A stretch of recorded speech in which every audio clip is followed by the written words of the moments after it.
Hi, Latashia. How you doing? All right, how are you, Jared? This is Latashia Hairston of Fayetteville, North Carolina. She is my dear friend, but she is also my assistant at Spring Memorial Missionary Baptist Church in Spring Lake, North Carolina. And she is going to be my Interviewee. Okay. So I have a few questions for you, Latashia. Sure. The first question is, do you feel like your job at the church is ministry or a task? So that's sort of like a two-part answer, but no, it's actually ministry, because we're at a church and that's what I do. So you're ministry minded? Absolutely. Absolutely. How has being a director influenced you to influence others? So one thing about being a director that's caused me to influence others is the fact that you have to be open to all personalities and all different genres of people that you're working with. Absolutely. Do you still get the same drive now as you did when you first started? Actually, no. I'm actually more driven now that I've been in it and done it for a while. And before we go further, Latashia Hairston has a history in music before I even met her. Tell us a little bit about where you were the director before you met me. So I lived in Augusta, Georgia. I directed a community choir there. Also, my home church in Eaton, North Carolina, where I grew up. I was very involved with the youth there. I was the president of the youth. I was a soloist in the choir. I got promoted to being a director in the choir. Soloist? Go ahead. Soloist in the choir, even though I won't sing for you. Right. Soloist in the choir. And so I have quite an extensive background in directing. But I'm glad that I actually got the chance to get back into it full time with you. Awesome. So what role does music play in your life? Music plays a very important role in my life. So on days that I'm feeling down or actually there's a rule in my house with my children, which is you play gospel music in the morning on your way out the door just to get your spirit and your mind right. My radio in my car primarily stays on 103.9, which is the gospel radio station here. So music plays a very important role in my life and in my everyday things that I do. It's uplifting. And you know how certain songs just get you sometimes. When you hear that song, you're like, God, you're speaking directly, to me through the music. So yeah, it's very important in my life. Now, with your position at the church as assistant to myself and director of the youth choir of the church, what advice would you give someone following you that's going to be in your position? Or if someone follows you in that position, what advice would you give your understudy, if you will? Be ready to work. Be ready to work. Lord, yes. You should not come into the position half-hearted, meaning not willing to give your all, not willing to invest your time, and not willing to learn from this gentleman right here, because anyone that's under him, if you're studious such as myself, you will learn things to do. He's my counterpart, and when I run into a snag, it's the first person I go to. Absolutely. And that's called teamwork, ladies and gentlemen. Absolutely. Teamwork. When you work in the church and you have an assistant, you don't need to act as if you are their superior. It's teamwork. Absolutely. Teamwork. There are areas in the music department of the church where she takes seniority and I assist her. And there are areas where I'll take the seniority and she'll assist me. So it's all about teamwork. Sure. Okay, well, we're almost to the end of this, Miss Hairston. That quick? Well, not quite that quick. All right. So what is your definition of a good leader? So my definition of a good leader is someone that people are willing to follow. But the caveat to that is you have to be following what's right. Right? Absolutely. A leader is someone who's strong, someone who's courageous, someone who's bold, fearless, and someone people are willing to follow. Sounds good. Now, how do you avoid conflict when it's presented in this particular ministry? Not just overall, but with what you have to deal with what you're doing. Sure. When conflict is presented, how do you avoid it? I tell you, I do it in a few ways, very briefly. So I'm always aware of my surroundings. So like, let's say it's a conflict involving one of the youth that's in the choir. We don't call it out at that time. Right. We try, if at all possible, to hold it off to a more appropriate time. And then, or if it needs to be handled right then, I will usually pull that person out to the side and ask them, what the issue or what the problem is. That's right. And with us having the teamwork that we do, the other person that's there usually just continues on with the rehearsal.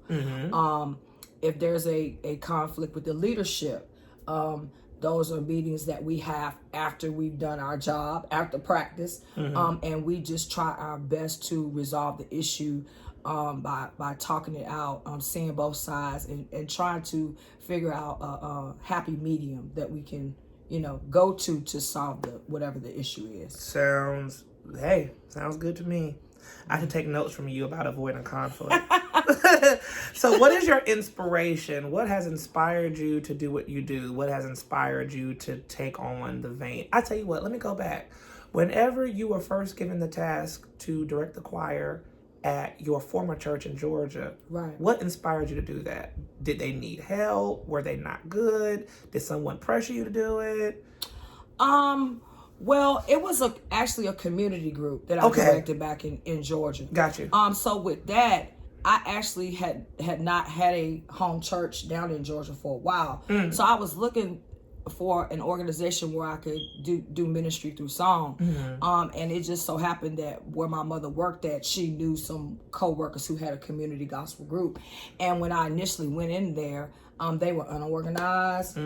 So they kind of needed some help. Yeah. And so my mom, she was like, my daughter used to direct. She got a background. Right. And so I just stepped up and, started directing then. But then that was years ago. That was over 10 years ago. Then when I got here to Spring Lake Memorial Missionary Baptist Church, so they needed help. Your mom said, hey, my daughter can direct. My daughter used to direct. So that's how you kind of got in with the community group. Right. What was the name of the community group? Can't remember the name. It was over 10 years ago. So gotcha. About that. Okay. But you came here. Sure. And let's just keep it real. Whenever you came to Sprint Memorial, the youth choir was under my direction and another young lady, and the choir did need help as well then. Right. So what inspired you to say, let me help? Well, it actually started out with me actually singing, so helping them sing. Right. And then once I helped them sing, I was helping them sing for 2 years. And at one point during that time, I decided I wanted to just sit down because I was like, they don't need my help anymore. But as it turned out, I just kept on helping them sing, and the position became available for me to be the understudy, and that's exactly what I did. But what inspired me to do it was I just saw a need. I pay very close attention to those that are in position over me and what they do. And so I take note of what they do. And because of my musical background of chorus in high school and directing and stuff like that, it just kind of came easy to me. I was rusty though at first. He helped me get my feet back in though. So, Ms. Hairston, this has been a wonderful interview. Yes, it has. It has. I have one last question. Sure. Now, this last question is going to dig a little bit. It's not going to be as much of a general response, if you will. You're going to have to, I guess, expose something. But the last question is, what is an actual situation that occurred in this ministry? An obstacle that you had to jump, or a wall that came up. Give me, just in a few words, something that happened within this ministry that was a challenge, but through prayer, through God, you were able to jump it. Okay, so last summer, I was having knee issues, and I had to have partial left knee replacement surgery. So I was out of the church in general for a couple of months with that surgery. During that time, the youth choir was preparing for their anniversary, which is the fourth Sunday in July every year. And so during that time, the person that was over one of the directors for the youth choir, along with yourself, she had just lost her passion, really was not into it, really did not, want to go ahead with the anniversary that year. And so what ended up happening is I came back like that for the day of the anniversary. And I was unaware of the conflict that was going on during most of the time. But she decided to she decided to step down. And during her time of deciding to step down, there was a little hiatus there of what are we going to do? And I just decided that failure was not an option. Right. That the children enjoyed singing. And that I was going to come on to really help and assist you, because I know of the other choirs and organizations that you direct in, and so you only one person, right? So I was like, let me just step up. And from that point on, I just stepped up, and we have not only continued on, but I believe that we have thrived. I hear compliments all the time, not from me, but right. of the children singing, their energy, their enjoyment, the ministry that's coming across with the songs that they're singing. Just it's a totally different environment, and it helps that we work together. Right. If there's any conflict, we hash that out very easily. I don't think there's been any conflict, but if there was some, we hash it out. I think I wouldn't even say that. I think the only time that we run into a debate is that, number one, you're older than I.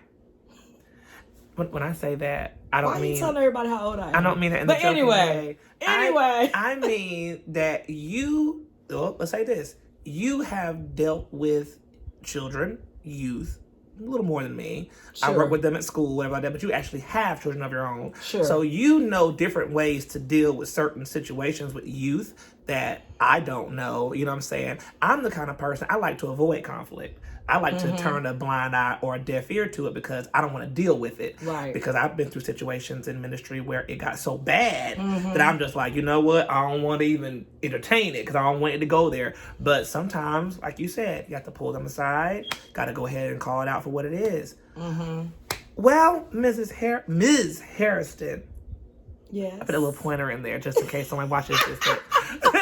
This has been a wonderful interview. Yes, this interview shows strength. It shows someone who has a ministry mindset, who is not in self, but is in the declaration of uplifting the name of Jesus through song, absolutely, through youth. Yes. And when you find someone who is, whenever you're content with small, God gives you big. Absolutely. And that I've kept with me over the years. So you keep that with you. Anytime you have something, anytime you stay content in something, God will just overload you, and it'll be blessings. And that's what happened. You were content in helping. Right. You were content in just being an involved parent. Absolutely. You were content in just helping out singing with the children. And now you are the director of the choir. So that's a blessing. Yes, well, I hope that those who have watched us have enjoyed this interview. This is Miss Latashia Hairston. I'm Mr. Jared Payton, and we will see you soon. All right. Thanks. Thanks.